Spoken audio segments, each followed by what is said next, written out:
اس لیے فرمایا کہ اگر کوئی گناہ گار، ہاں جی، کوئی بھی ایسا ہو جس کو آپ سمجھتے ہیں یہ گناہ گار، نفرت مت کرو. نفرت، گناہ سے نفرت کرو، گناہ گار سے مت کرو، گناہ گار سے مت کرو. تو میں نے کہا 99 اسے پاس رکھے ہوئے، کس کے لیے؟ فرمایا گناہ گاروں کے لیے. کس کے لیے؟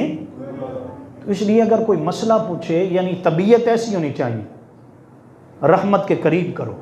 کیا کرو؟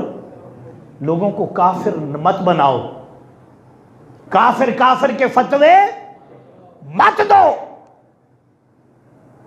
کیا کرو؟ رحمت کے قریب کرو. کس کے قریب کرو؟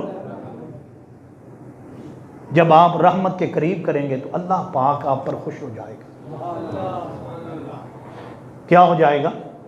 جب وہ خوش ہو جاتا ہے نا تو پھر وہ نہیں دیکھتا آگے کون ہے.